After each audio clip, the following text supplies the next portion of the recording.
Buenos días, profe Francisco y compañeros. A nuestro grupo se nos fue asignado las principales características de las ciencias fácticas e iremos explicando las 15, ¿verdad? Conforme va el video. Bueno, por primera parte tenemos que el conocimiento científico es fáctico, ¿verdad? La ciencia comienza a partir de los hechos y trata siempre de explicarlos y contarlos con la verdad. Esto sin buscar su propio beneficio, ya sea económico, político, social, religioso. Siempre cuenta los hechos en sí tal y como son. También afirma que no hay ciencia sin análisis, ¿verdad? Y normalmente esto los científicos, bueno, los científicos estudian la afectación y los cambios que producen esos objetos de estudio.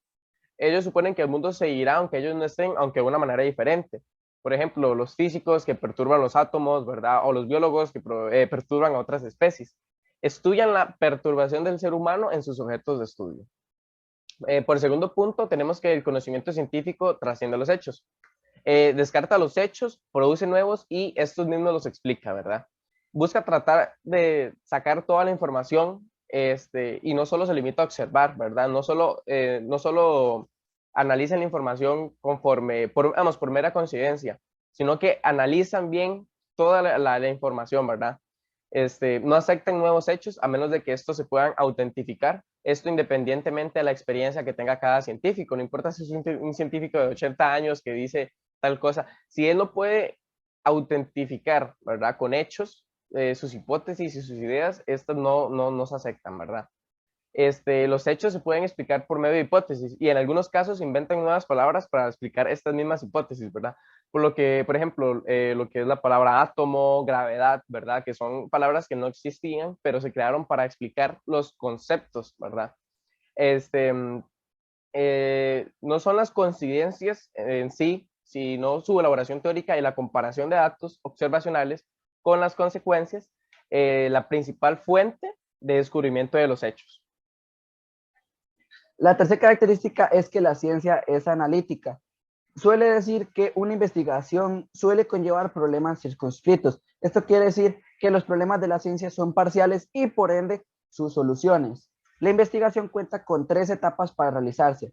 Primero se comienza por descomponer cada uno de esos objetos para así poder desarrollar un mecanismo interno. La segunda sería la interdependencia de sus partes. Y la última, la tentativa de reconstruir todos estos términos de sus partes interconectadas para así poder tener el mecanismo interno que mencioné anteriormente.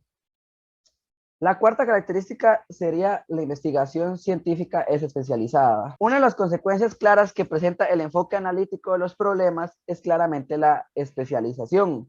Dicha especialización no ha logrado impedir la formación de campos interdisciplinarios. Para hablar un poco más sobre esto, el viejo dualismo materia-espíritu sugirió que la ciencia se debía dividir en Naturwissenschaften o ciencia naturaleza y Geisteswissenschaften o ciencias del espíritu. Estos dos géneros que mencioné anteriormente suelen diferir en lo que es técnicas, asuntos y desarrollos. Por último, el conocimiento científico es claro y preciso. Es muy sencillo ya que uno de sus problemas suelen ser muy distintos y cada uno de sus resultados son más claros. El conocimiento ordinario es usualmente vago e inexacto para uno de los conocimientos que cada uno de los científicos pueda tener. La ciencia es más que solo un sentido común organizado, aunque esto viene del sentido común. Esta característica tiene como hecho la claridad y precisión se obtienen en la ciencia de las siguientes maneras. Primero que todo, tendríamos los problemas se formulan de manera clara. Siguiente, la ciencia parte de nociones que parecen claras al no iniciado y las complica, purifica y eventualmente las rechaza.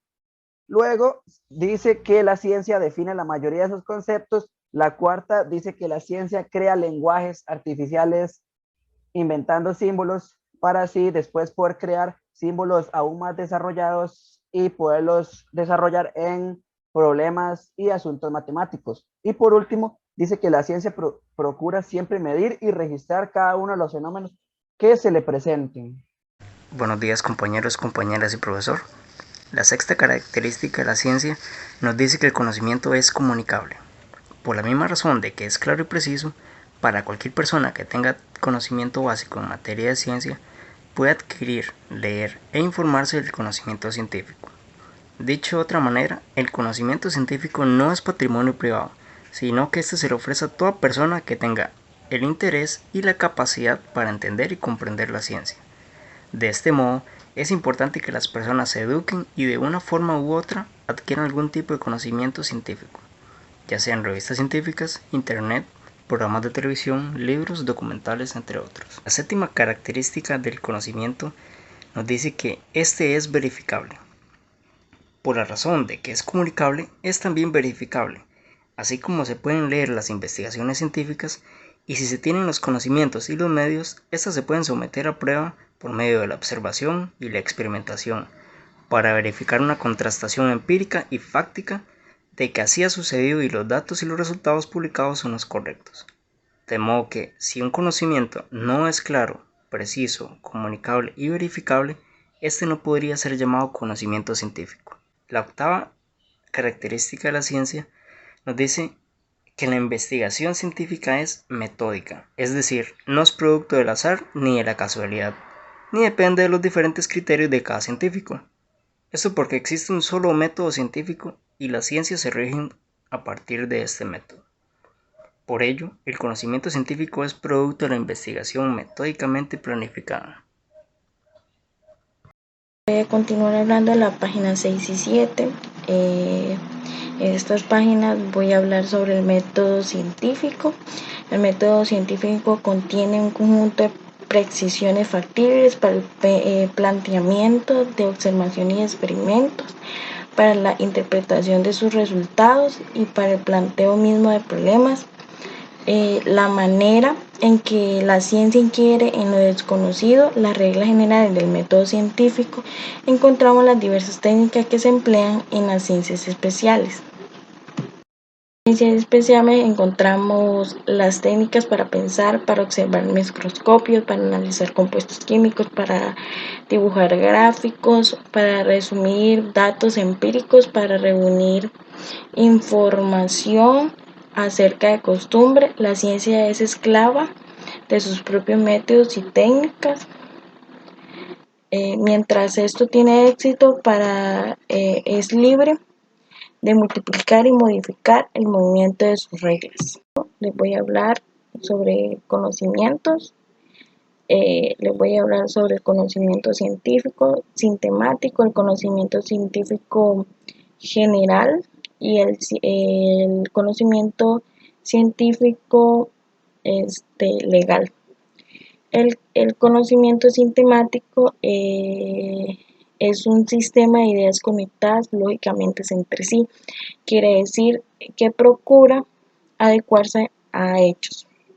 El conocimiento científico general ubica los hechos singulares en pautas generales. Esto presupone que todo hecho es clasificable y legal. El conocimiento científico es legal en medida en que la ciencia es legal e esencialista, que intenta llegar a la raíz de las cosas. Buenos días, compañeros. Seguiremos aquí hablando de las características del método científico. Una de las características es que la ciencia es explicativa. Intenta explicar los hechos en términos de leyes y las leyes en términos de principios. Aquí tenemos una diapositiva que nos explica un poco. Tenemos algunos científicos como Mendel, Newton, Hubble y Coulomb, pero yo escogí a Newton para hablar de una de las leyes de él, que es en la parte de la inercia, que nos dice lo siguiente: que las cosas se mantienen como están, quietas o en movimiento, hasta que algo las interrumpe. Eso es en sí lo que quiere explicar un poco eso. Tenemos las leyes, tenemos un principio que las rige. Dice también que los científicos no se conforman con descripciones detalladas. No es solamente saber cómo es un algo. Los científicos abundan aún más. Ocupan saber por qué sucedió eso. ¿Qué serie de sucesos desencadenaron esa consecuencia? ¿Cómo afectará eso en el futuro también? y tener un poco más de materia, no solamente una descripción, sino saber mucho más. En las ciencias fácticas, hablamos de hechos, la verdad y el error no son ajenos del todo entre sí. Hay verdades parciales y errores parciales. ¿Cómo se demuestra esto? A través del tiempo. La ciencia no obra como Penélope, sino que emplea la tela tejida de ayer. No hace lo que Penélope solía hacer, que por el día tejía, ¿verdad? Y por las noches destejía, quitaba todo lo que ya había avanzado. La ciencia no funciona así. La ciencia necesita del pasado, necesita de los acontecimientos pasados o previos para poder poner en evidencia muchas cosas, ¿verdad? Necesitamos ver qué cosas han variado, qué perdura, qué del todo ya no sirve, entonces hay que descartarlo. Eso es parte del por qué la ciencia es explicativa. Otra de las características es que la ciencia o el conocimiento científico es predictivo. Trasciende la masa de los hechos, de la experiencia, imaginando cómo puede haber sido, cómo pudo haber sido en el pasado y cómo podrá ser en el futuro. La predicción nos ayuda a poner a prueba la hipótesis, datos de investigación que han brindado información que nos permite saber que si pasa un evento de cierto tipo, desencadenará una secuencia en la misma línea. Igual acá se ocupa siempre el conocimiento del pasado. Necesitamos saber qué cosas han pasado en determinados tiempos. Aquí se puede pronosticar incluso como lo que es el clima y otras cosas que tienen factores en común y que sí se necesitan estudiar a lo largo del tiempo. Voy a hablar sobre las dos últimas características de la ciencia fáctica. Bueno, la ciencia es abierta. Dicho autor nos menciona que no se reconoce ninguna barrera que limite el conocimiento. Es decir, la ciencia está en un constante movimiento y un constante cambio. Sin embargo, él menciona que la ciencia carece de axiomas evidentes, incluso los principios postulados pueden ser corregidos, reemplazados o modificados, ¿verdad? También menciona que la ciencia es abierta porque es un sistema falible y por consiguiente capaz de progresar. El cambio puede asegurar que la ciencia es metodológicamente cerrada, no en el sentido de que las reglas del método científico sean finales, sino que es autocorregible. También se menciona que los modernos sistemas de conocimiento científico son como organismos en el crecimiento, mientras están vivos cambian sin pausa. Esa es una de las razones por las cuales la ciencia es éticamente valiosa, porque nos recuerda que la corrección de errores es tan valiosa como el no cometerlos y que probar cosas nuevas o inciertas es preferible a rendir culto a las viejas. Entonces podemos decir que la ciencia puede ser corregible, sin embargo también tiene que tener bases científicas, ¿verdad? Y por otro lado, el autor menciona que la ciencia es útil porque busca siempre la verdad. La ciencia es eficaz en la producción de herramientas, ya sea para el bien o para el mal. Asimismo, podemos decir que la utilidad de la ciencia es una consecuencia de su objetividad, sin proponerse necesariamente alcanzar resultados aplicables. Entonces, por este motivo es relevante invitar a los científicos a que produzcan conocimientos científicos a fines prácticos y políticos. Son responsables que la ciencia y la tecnología se empleen en beneficio a la humanidad. Aunque también podemos decir que la ciencia se puede utilizar para fines de maldad, ¿verdad? Entonces el autor también nos menciona que la técnica precientífica era primordialmente una colección de recetas pragmáticas, no entendidas mucho de las cuales desempeñaban la función de ritos mágicos. Sin embargo, vino la ciencia moderna, que es una medida creciente, aunque no excluyente, ¿verdad? Es una ciencia aplicable y en el caso de la tecnología, sí, la ciencia es como más aplicable, es porque en primer lugar tiene sus propios procedimientos de investigación adaptado a las circunstancias concretas de los distintos casos, ¿verdad?